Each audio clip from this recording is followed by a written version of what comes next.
la libre antenne avec Olivier Delacroix. Il nous reste 4 minutes pour faire un débrief rapide de ce match un partout. Donc le Real et City qui se neutralisent. On a eu un Haaland fantomatique. On l'a pas vu d'ailleurs. Un De Bruyne fantastique. Un Vinicius particulièrement inspiré. Et ça nous promet du Mial-Gerino, un match retour bouillant. Et City s'en sort bien, je trouve, sur ce match, parce qu'on n'attendait pas le Real à ce niveau, et ni City à ce niveau moindre. Et c'est vrai que terminer 1-1 avec la bonne période du Real en deuxième mi-temps, en tout cas, ça laisse entrevoir une super match retour. François Marchal pour Canal+. Je suis d'accord avec Jimmy, un partout. Je pense que City va s'en contenter. Ils ont raté le coche dans les 20 premières minutes où ils auraient dû marquer. Je pense qu'ils sont heureux de revenir en deuxième période parce que le Real poussait fort et on l'a vu encore en fin de match avec le tir de Tchouaméni. Maintenant à l'Etihad Stadium, ça va être une autre histoire. L'année dernière, le Real a conquis toutes ses victoires avec des matchs retour à domicile. Là, il s'agira d'aller la pression change de camp, gagner à l'extérieur. Juan José Dorado, ça va être un paramètre important, ce match retour à l'extérieur. Et Ancelotti l'avait dit, de toute façon ça va se jouer au match retour.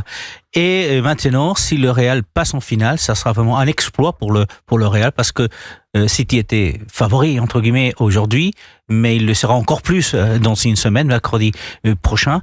Mais si Tchouaméni a joué que quelques minutes et a failli faire renverser le match du côté du Real, pourquoi pas la semaine prochaine avec un Real qui sera certainement beaucoup plus à l'attaque qu'il a été aujourd'hui, parce qu'il est obligé de marquer. Olivier Delacroix, qui prend l'antenne dans 3 minutes exactement et qui a suivi ce match avec nous. Je pars du principe qu'à ce niveau-là, et avec un Real de Madrid qui a quand même l'habitude de ces grands rendez-vous, le match nul d'aujourd'hui annonce de toute façon un match très serré au retour, même si on aura un public anglais à Man City très chaud.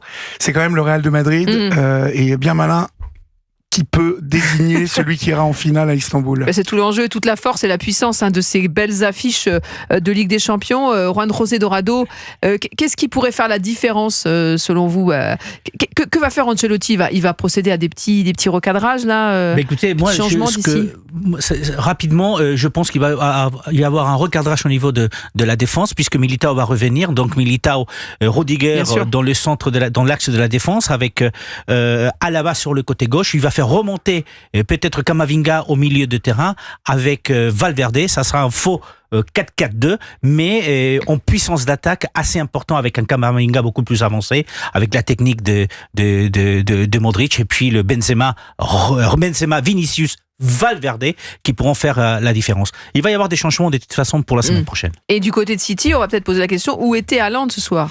Il y a quelqu'un a raté son match. Ça c'est incroyable, fantomatique dans ce match. Il en a déjà fait des matchs comme ça cette saison. On verra ce que ça donne dans le match retour. Il va falloir qu'il régénère certains joueurs d'ici là. Il a pas fait de changement durant ce match Guardiola, donc il s'agira de faire tourner certains joueurs en championnat ce week-end et de relancer peut-être, pourquoi pas, un Mahrez ou un Foden au retour.